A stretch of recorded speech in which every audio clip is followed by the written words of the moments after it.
ये कहानी एक ऐसे बीच की जहाँ पर जो भी जाता है वो वहाँ से जिंदा लौटकर वापस कभी नहीं आ पाता। लेकिन इस बीच पर आखिर ऐसा क्या है और इसकी क्या मिस्ट्री है, चलिए जानते हैं आज की इस कहानी से। इस फिल्म का नाम है ओल्ड।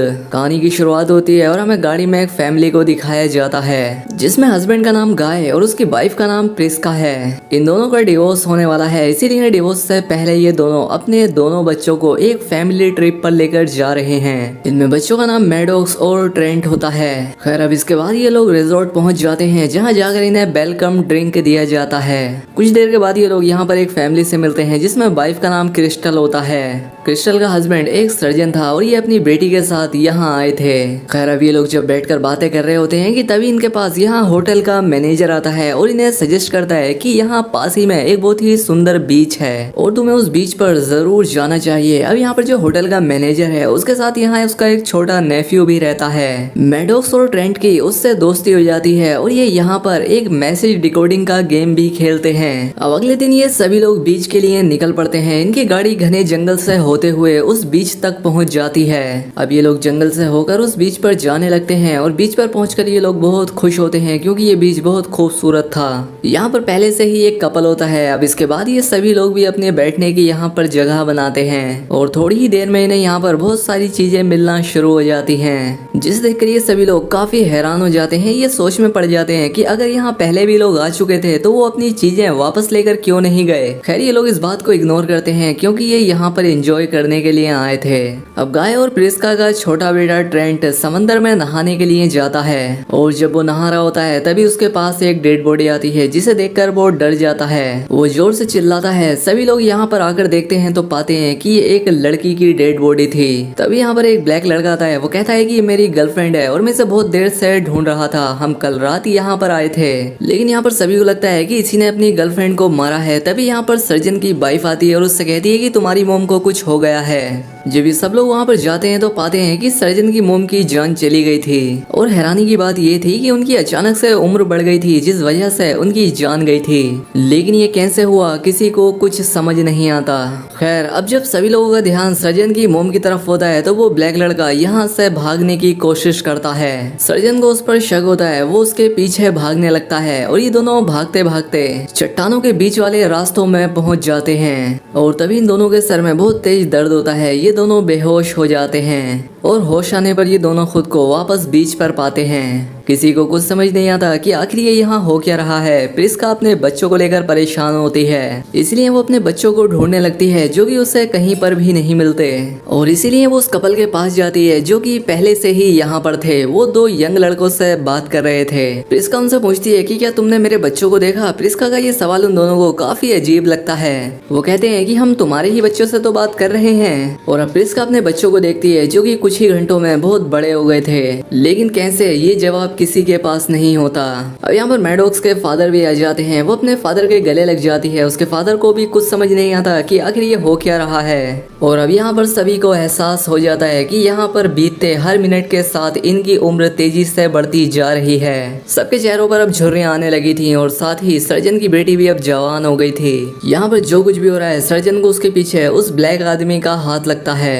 वो उससे उसका नाम पूछता है। वो कहता है कि मेरा नाम रैपर है। सर्जन को गुस्सा आता है और वो उसके चेहरे पर वार करता है जिससे उसके चेहरे से खून निकलने लगता है। वो अपने हाथ से अपने घाव को दबा लेता है और जैसे ही वो अपना हाथ हटाता है वो पाता है कि उसका घाव भर चुका है और देखने पर ऐसा लगता ही नहीं जैसे उसके चेहरे से भी खून निकला था। वो सभी को बताता है कि मैं अपनी गर्लफ्रेंड के साथ यहाँ घूमने के लिए आया था, लेकिन अचानक से मेरी गर्लफ्रेंड गायब हो गई और उसके बाद मुझे तुम्हारे सामने ही उसकी डेड बॉडी मिली। अब यहाँ पर सभी को समझ आ चुका था कि इस बीच पर कुछ तो ऐसा हो रहा है जो कि बिल्कुल भी नॉर्मल नहीं है। अब ये अपनी कैलकुलेशन लगाना शुरू कर देते हैं और इन्हें समझ आ जाता है कि इस बीच पर बीतने वाला हर एक आधा घंटा इनके 1 साल के बराबर है और अगर ये 24 घंटों के अंदर यहाँ से नहीं निकले तो इन सब की उम्र 48 साल बढ़ जाएगी, जिससे इनमें से बहुत सारे लोग मारे जाएंगे। अब ये लोग किसी भी तरह से इस बीच से निकलना चाहते हैं, लेकिन किसी को नहीं पता कि यहाँ से कैसे निकलेंगे। और तभी प्रिस्का के पेट में दर्द होने लगता है। सर्जन उसे चेक करता है और कहता है कि इसके पेट में कुछ ना कुछ गड़बड़ है। उसके हाथ में जो नाइफ होता है वो उससे प्रिस्का के पेट को कट करता है, लेकिन वो जैसे ही कट करता है उसका जख्म फिर से बढ़ जाता है। वो पहले की तरह नॉर्मल हो जाती है। इसीलिए जब वो फिर से कट करता है तो सभी लोग उसकी स्किन को पकड़ते हैं और सर्जन उसके पेट से एक बहुत बड़ा ट्यूमर निकालता है।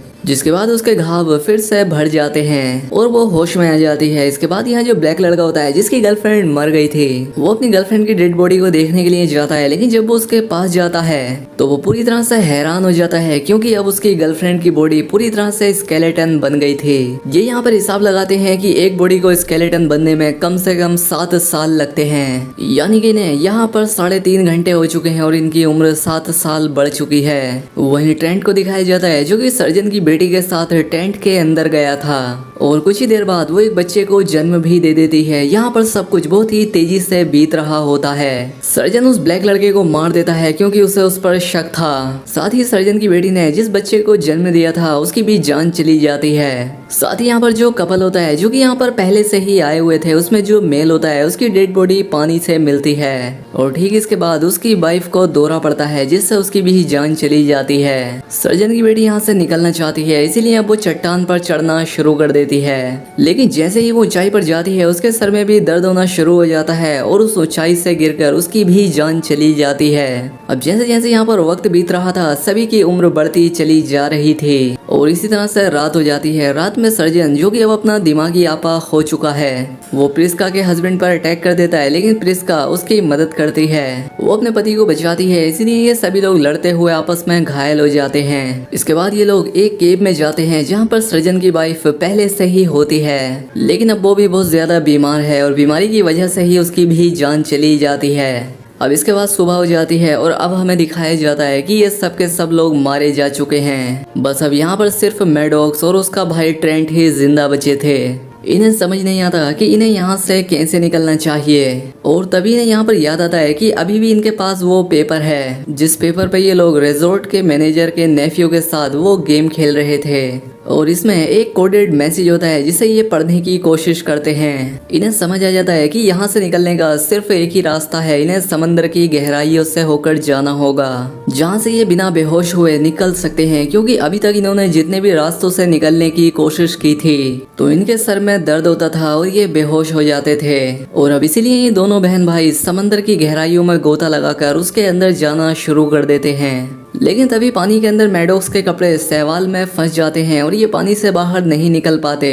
वहीं दूर पहाड़ी पर हमें एक आदमी को दिखाया जाता है जो कि दूरबीन से इन पर नजर रख रहा था और जब वहाँ पर कोई भी नहीं बचता तो वो आदमी वापस रिजॉर्ट आ जाता है जहाँ पर एक बहुत ही बड़ी लैब होती है। वो यहाँ पर होटल के मैनेजर को आकर बताता है कि सभी लोग मारे गए। दरअसल यहाँ इस लैब में एक बहुत ही बड़ा मेडिकल एक्सपेरिमेंटरी टेस्ट चल रहा होता है। दरअसल जब सभी गेस्ट यहाँ इस रिजॉर्ट में आए थे तो उन्हें एक वेलकम ड्रिंक पिलाया गया था और उस ड्रिंक के अंदर ही वो एक्सपेरिमेंट वाली दवाई थी। लोगों की जो उम्र तेजी से बढ़ रही थी या जो उन्हें बीमारी हो रही थी या उनके घाव जो अपने आप ही भर रहे थे, उसका उस बीच उस जगह से कोई भी लेना देना नहीं था। उसका सीधा कनेक्शन उस ड्रिंक से था जो कि उन्हें उनके वेलकम के टाइम पिलाई गई थी, क्योंकि अगर ये लोग गवर्नमेंट की परमिशन लेकर ये सारे टेस्ट करते तो उन्हें इसमें कई साल लग जाते। लेकिन यहाँ पर जो रिसर्चर होते हैं वो रिजॉर्ट में आने वाले गेस्ट के साथ ये एक्सपेरिमेंट करके सालों का काम एक ही दिन में कर देते हैं और ऐसा वो 73 बार कर चुके हैं। और अब जब उन्हें पता लग चुका है कि आखिरी ग्रुप भी खत्म हो चुका है तो यहाँ पर फिर से नए आने वाले लोगों के साथ उस दवाई को एक्सपेरिमेंट के तौर पर फिर से इस्तेमाल करना चाहते हैं। और तभी यहाँ दिखाया जाता है कि यहाँ पर कुछ और गेस्ट आते हैं। वेट्रेस उनके पास वही वेलकम ड्रिंक लेकर जाती है। इससे पहले वो वेलकम ड्रिंक उन गेस्ट को देती, उससे कोई टकराता है जिससे वो ड्रिंक गिर जाती है और ये कोई और नहीं बल्कि मैडॉक्स और उसका भाई होते हैं। और अब इनकी उम्र बहुत ज्यादा हो गई थी। दरअसल जब ये पानी के अंदर गए थे और मैडॉक्स के कपड़े शैवाल में फंस गए थे तो उसके भाई ने उसके कपड़ों को वहां से छुड़ा लिया था और ये शैवालों के बीच बने रास्ते से होते हुए दूसरी तरफ से यहाँ से निकल गए थे और ऊपर से एक हेलीकॉप्टर गुजरा था जिसने इन्हें रेस्क्यू कर लिया था और इनकी जान बच गई थी। हालांकि अब इनकी उम्र इतनी ज्यादा बढ़ गई थी कि इन्हें कोई भी पहचान नहीं पा रहा था। इसलिए ये होटल के मैनेजर के नेफ्यू के पास जाते हैं जिसने इन्हें सीक्रेट मैसेज दिया था और वो उसे इस सीक्रेट मैसेज को दिखाते हैं और ये फैसला करते हैं कि वो इसे लेकर पुलिस के पास जाएंगे और उन्हें इस रिजॉर्ट की सच्चाई बताएंगे और साथ ही ये भी कि यहाँ से हर रोज कई लोग गायब होते हैं। अब यहाँ पर एक पुलिस वाला भी होता है जो कि होटल के मैनेजर को पकड़ लेता है और फिर इन पर आगे की कार्रवाई की जाती है। इसके बाद ये दोनों भाई बहन अपनी आंट के पास जाने के लिए यहाँ से निकल जाते हैं और अब यहीं पर ये फिल्म, ये कहानी यहाँ पर खत्म हो जाती है। तो दोस्तों उम्मीद करता हूँ आपको ये वीडियो पसंद आई होगी। अगर वीडियो अच्छी लगी हो तो वीडियो को लाइक और कमेंट करके जरूर बताएं। साथ ही चैनल पर पहली बार आए हैं तो चैनल को सब्सक्राइब भी कर लें। मिलते हैं हमारी अगली शानदार वीडियो में।